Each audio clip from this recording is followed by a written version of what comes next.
Hey, it's Hunt. You found Hunt on Saints. We're talking black and gold football. Do us a favor. Hit the like button, share your comments below, and hit that subscription button so you can get all of our content. Enjoy.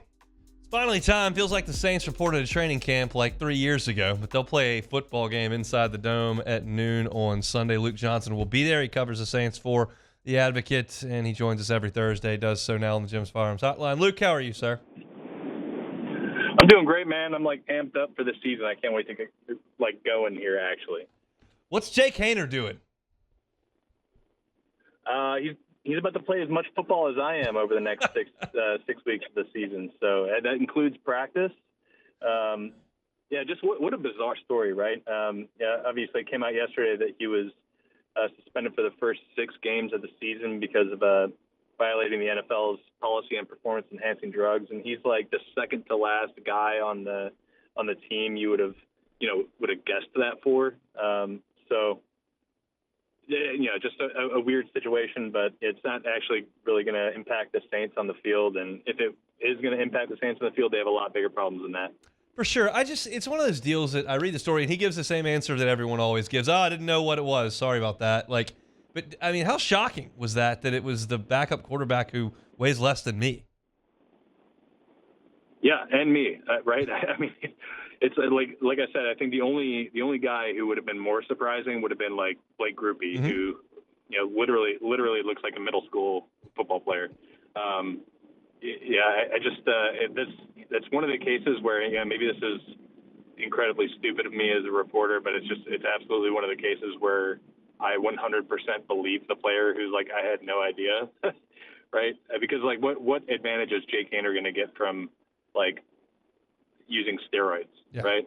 I think he's definitely not the player who's trying to go out and win with his speed and strength or whatever. So I don't know, just a strange story to come out last night. Let's talk about the guys who will play, and I'm curious who will play at running back after Jamal Williams. What's the Saints running back rotation look like in terms of Sunday's game?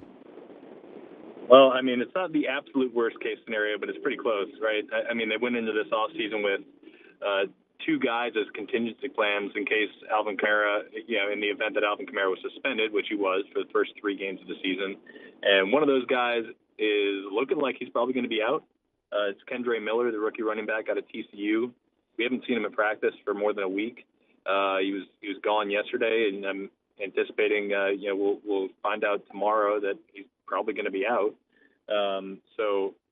It really just falls on Jamal Williams, and beyond him, it's just you have Kirk Merritt, who's a transitioned wide receiver, and Tony Jones, who people here should be familiar with, but for as good as Tony Jones looked in stretches here in training camp and preseason and whatnot, he's never done it at the NFL level, really. They're suddenly very thin there. But I think the good thing about this, if you're looking at it from the Saints' perspective, is that they have a guy who they know can help out in the running game in Taysom Hill. I think at least alleviates some of the loss if Kendre Miller can't go as expected. But I would just expect a very, very heavy dose of Jamal Williams and running backs coach Joel Thomas keeping his fingers crossed on the sidelines that Williams doesn't get hurt in the first 3 weeks. Let's talk about Derek Carr. We've seen him one time in a preseason drive, and that's been basically it. Y'all have seen him certainly in practice every day. But what can Saints fans expect from their new franchise quarterback? I mean, I think they can just expect somebody who's gonna function the offense at a much higher level than we've seen in the last couple of years. That's been, frankly, just one of the biggest disappointments. They go from this just master computer in Drew Brees, who knows where everything is and knows where everything is supposed to be, and everything's fast and on time, to where the last couple of years it was, it's just often looked disjointed. And I think Carr is just somebody who has, come in and shown a really good command of the offense very early on. He's got a really good, I think, relationship with his receivers. I think he's still building it with Michael Thomas, but you can see it there with Chris Olave and Rashid Shaheed and even Juwan Johnson. And it's just, I think you can expect to see somebody who plays within the framework of the offense and he plays on time, which is going to do nothing but help them, I think. Yeah, we'll see exactly if he can be a better version of the player that he was with the Raiders. I think the Saints are banking on that. I believe he can be, but he's got to show it on the field, and I think he's really actually very excited to do that. I think he's ready for a big year too. Let's shift over to defense. I gave the open of my show today talking about the Saints invested a lot of assets, whether it was their second and third biggest free agent signings, defensive tackle, and then their first round draft choice to retool a unit that got gashed on the ground. I can think of no better test than Tennessee to open the season. How do you expect the Saints defensive front to handle Tennessee's running game?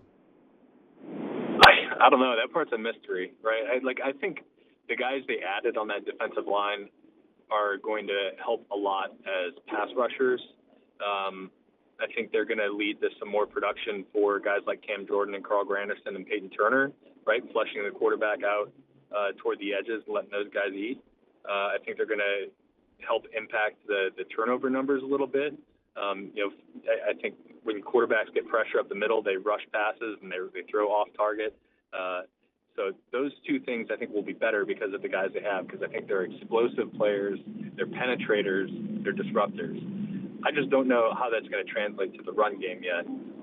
Brian Brzee in particular, I think just has a lot of room to grow in that department. It wouldn't surprise me to see them use Brzee in like situational settings as a pass rusher.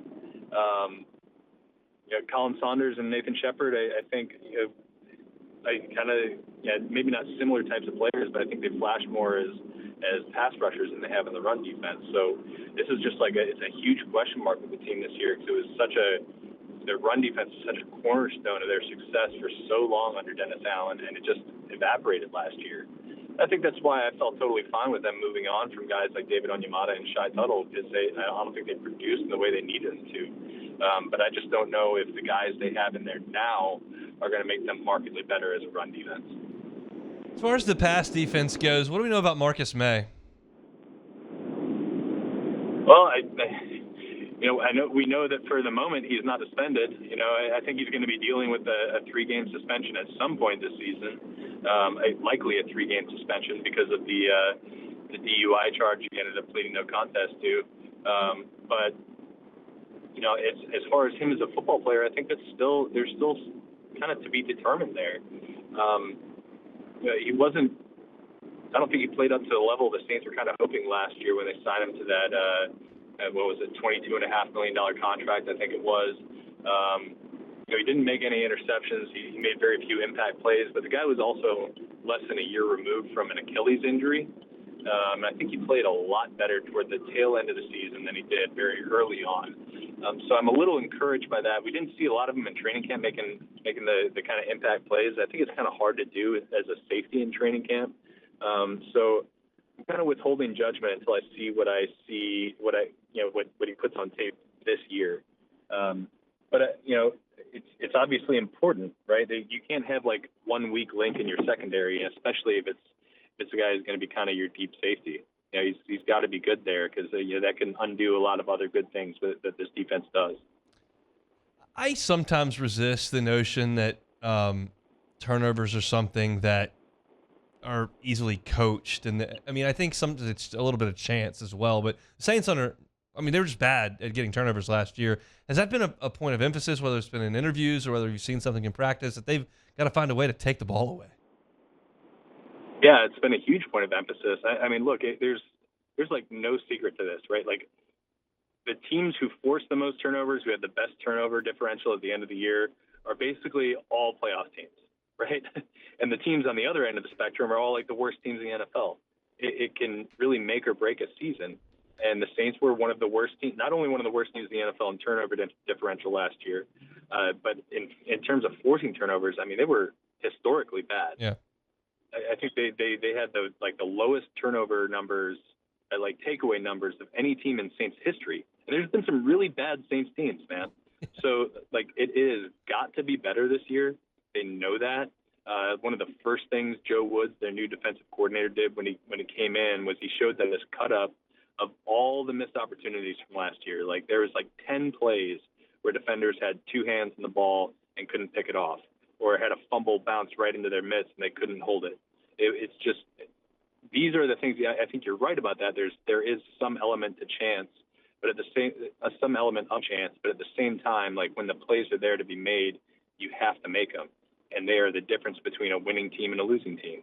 Yeah, if the Saints were even just like middle of the road last year in terms of turnover differential or takeaways, they would have probably won the division. That's probably the difference in like 2 or 3 wins.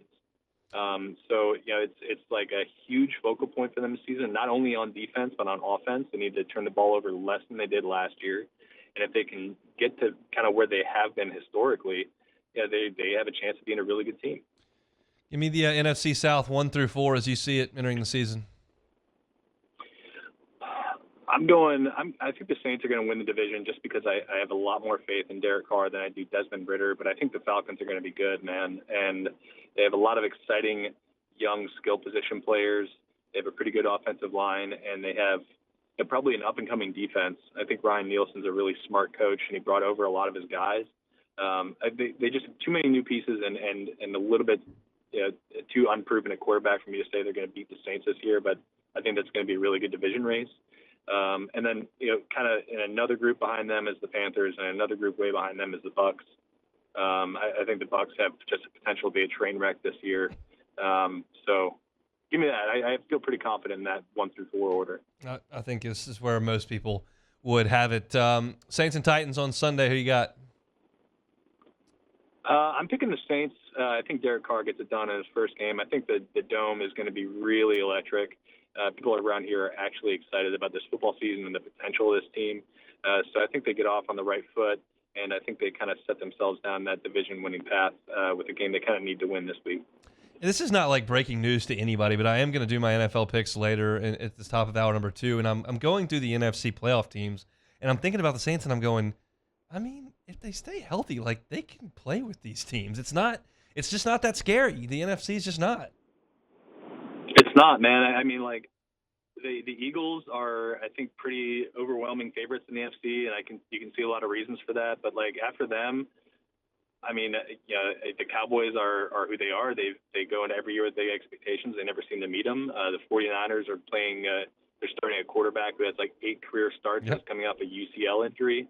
I mean, I think the NFC is wide open. Like, it wouldn't surprise me if the Saints wound up as like the number 2 seed, just because there's so much room for this conference just kind of go crazy this year.